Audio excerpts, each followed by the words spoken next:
fam, this is your Mimi Shane again. Welcome back to my channel. Ang topic natin for today's video ay kung paano po mag-delete ng account dito kay Popo.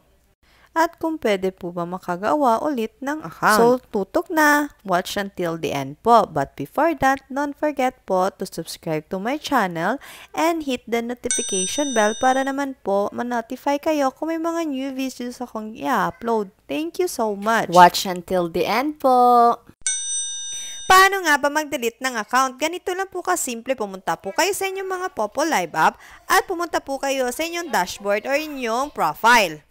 Bago po kayo mag-delete ng inyong account, siguraduhin nyo na po na wala pong laman ang inyong points at inyong coins. Dapat po 0 po yan lahat para po hindi naman po masayang ang mga iyon.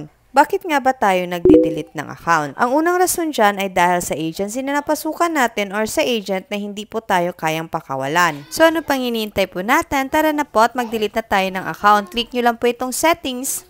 Pag nasa settings na po kayo, makikita nyo po dyan ang account and security. I-click lang po natin yan. Basta wag nyo na po pansinin yung iba dyan. Nakasulat yung account and security lang po ang mahalaga. I-click natin at dito po kayo mapupunta.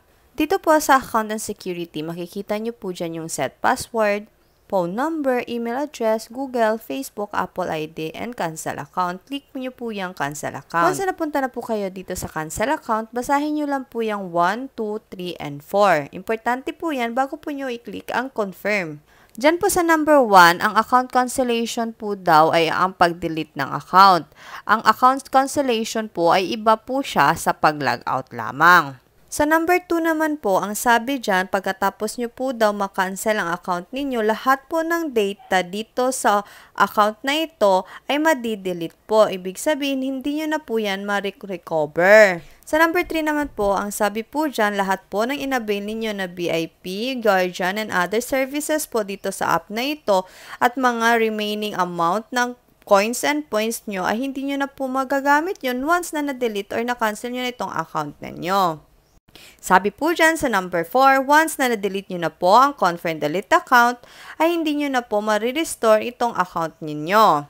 Kapag na-confirm na natin itong delete account, ay hindi nyo na po malalagin, hindi nyo na po magagamit itong account na ito. At ibig sabihin na din po niyan, kapag once na na-delete na po ito, hindi na po kayo pwedeng gumawa ng bagong account na gamit ang mukha ninyo. Bago po pala natin ma-delete ito ay kailangan po pala natin yung account ID number. So, balikan po natin doon at para po makopy natin ang ID number natin. I-back lang po natin.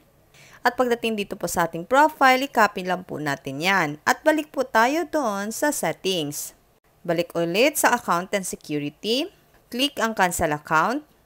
Click ang confirm delete account at ilagay po dyan or i-paste po natin yung i-copy nating ID number. Pag nalagay na, i-click nyo lang po ang confirm. At ayan na nga po, finish and exit. Tapos na po at deleted na po ang ating account. Paalala po sa lahat, once na nag-delete na po kayo ng inyong account, wag nyo na po ito i-open within 30 days. Para po sigurado po talagang deleted ng inyong account.